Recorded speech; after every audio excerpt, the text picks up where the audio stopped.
পরোটা অনেকজনা অনেক রকমভাবে বানিয়ে খেয়েছেন। ছাতুর পরোটা বানিয়ে খেয়েছেন কি কিন্তু কোনো দিন? না যদি খেয়ে থাকেন তাহলে আমার রেসিপিটা ট্রাই করে একবার বানিয়ে খেয়ে দেখেন, খেয়ে একেবারে অবাক হয়ে যাবেন। এত মজার এই ছাতুর পরোটা, আর বানাতে খুব সহজ। আসসালামু আলাইকুম। নতুন একটি পর্ব দেখার জন্য সকলকে স্বাগতম। পরোটা বানাবার জন্য আমি এখানে নিয়েছি মাঝারি সাইজের বাটির 1 বাটি ময়দা। তোমরা যদি চাও দিয়ে গমের আটা দিয়ে বানিয়ে নিতে পারবো, তাও গমের আটা দিয়ে বানিয়ে নিতে পারো। এরপরে আমি ময়দার মধ্যে দিয়ে দিলাম কালো জিরে, দিয়ে দিলাম কাঁচা জোয়ান 1/2 চামচ,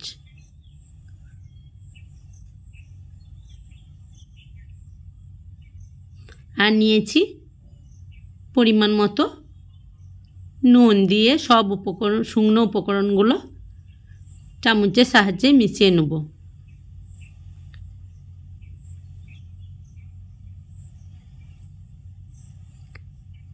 এরপরে মাঝ বরাবর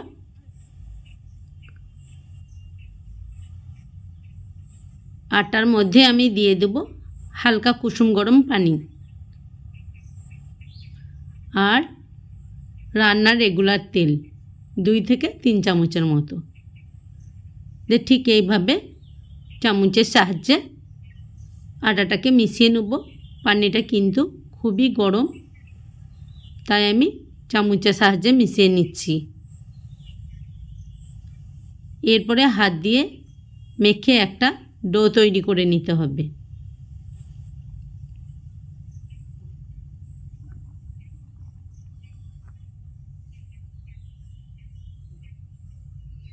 ডোটা কিন্তু খুব শক্তও হবে না বা খুব নরমও হবে না, মিডিয়ামভাবে করে নিলেই হবে।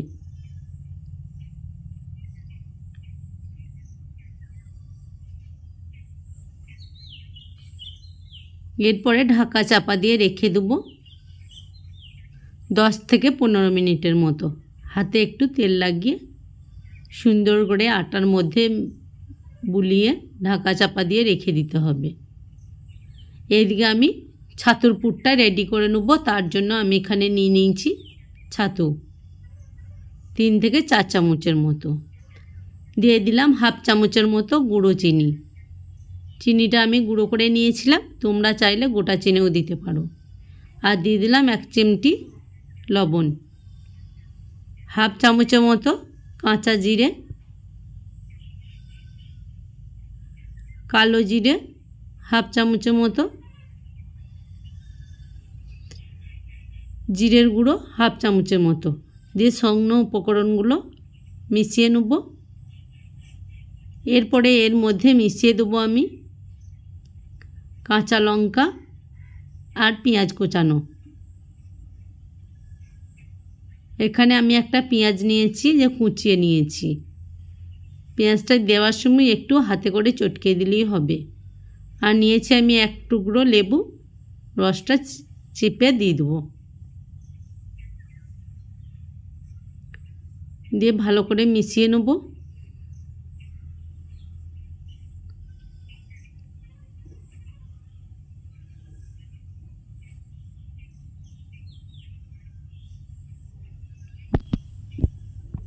দিয়ে দিলাম আমি এখানে 1 চিমটি হিং দিয়ে দিয়েছি। এরপরে অল্প অল্প করে তেল দিয়ে মেখে নিতে হবে। আর দিয়ে দিতে হবে হালকা পানি, দিয়ে ঝরঝরে করে মাখতে হবে।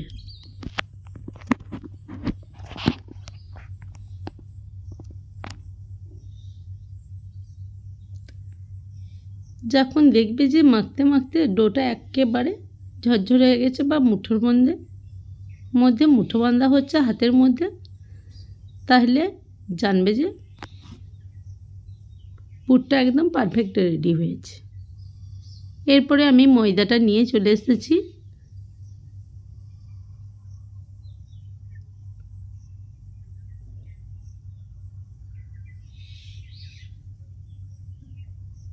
ময়দার মধ্যে আমি ছোট ছোট করে লেচি কেটে নিচ্ছি। খুব ছোট করে কাটলেও হবে না বা খুব বড় কাটলেও হবে না, মাঝারি সাইজ করে কেটে নিতে হবে।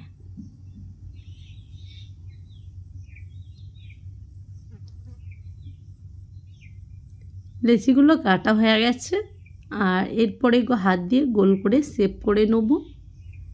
দিয়ে এর মধ্যে পুর ভরে পরোটাগুলোকে রেডি করে নেব। এইভাবে যদি পরোটা বানিয়ে খাওয়াও কাউকে, দেখবে খেয়ে তোমার কিন্তু খুব প্রশংসা করবে। এতটা মজার হয় এই পরোটা।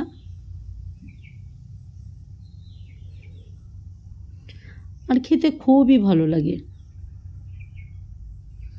এরপরে একটা করে লেচি নিয়ে মাঝ বরাবর খাল করে ঠিক এইভাবে পুরটাকে ভরে নিতে হবে।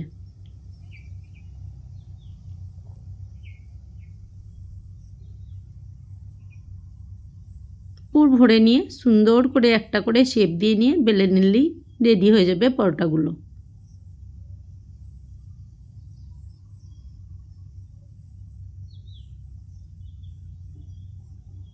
একবারে বানাতে খুব সহজ,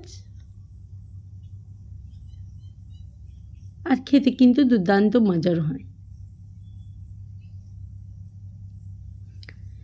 এরপরে আলতো আলতো করে বেলে নিতে হবে। কোনো রকম চেপে বেলা যাবে না, তাহলে পুরটা বেরিয়ে গেলে ভাজতে গেলে তেলটা খুব নষ্ট হয়ে যাবে, আর লেচির গায়ে দেখবে একটা পোড়া পোড়া লেগে যায়, আর দেখতে খুব খারাপ লাগে। তাই একটু সাবধানে পরোটাগুলোকে বেলে নিতে হবে। পরোটাগুলো আমি একইভাবেই বেলে নিয়েছি। এরপরে ওভেনের মধ্যে কড়াই বসিয়ে দিয়ে পরোটাগুলোকে উল্টে পাল্টে হালকা তেলে ভেজে নেব।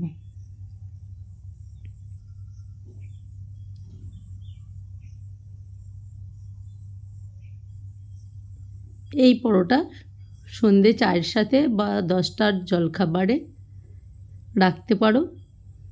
খেতে খুব ভালো লাগে, আর বানাতে কিন্তু খুবই সহজ, আর খেয়েও কিন্তু কোনো রকম শরীর খারাপ হবে না, যেহেতু এটা ছাতু দিয়ে বানানো আছে এই জন্য। এরপরে একে একে উল্টে পাল্টে ভেজে নিলেই হয়ে যাবে। এটা হালকা তেলে খুব সুন্দর করে ভেজে নিতে পারো। তাই বন্ধুরা, যদি ভিডিওটি ভালো লাগে তাহলে আমাকে একটা কমেন্টে জানিও যে তোমাদের কাছে আমার রেসিপিটা কেমন লেগেছে। আর তোমরাও ভালো থেকো, সুস্থ থেকো, সাবধানে থেকো, আর সবাই সবারই খেয়াল রেখো। খুব শিগগিরই দেখা হবে পরের একটি রেসিপি নিয়ে। ফেসবুক থেকে দেখলে ফলো করে দিও, আর ইউটিউব থেকে দেখলে সাবস্ক্রাইব করে দিও। আর তোমরা দেখেই বুঝতে পারছো পরোটাগুলো কতটা লোভনীয় হয়েছে। এই পরোটাগুলো শুধুই খেতে পারবে, এত মজার হয়।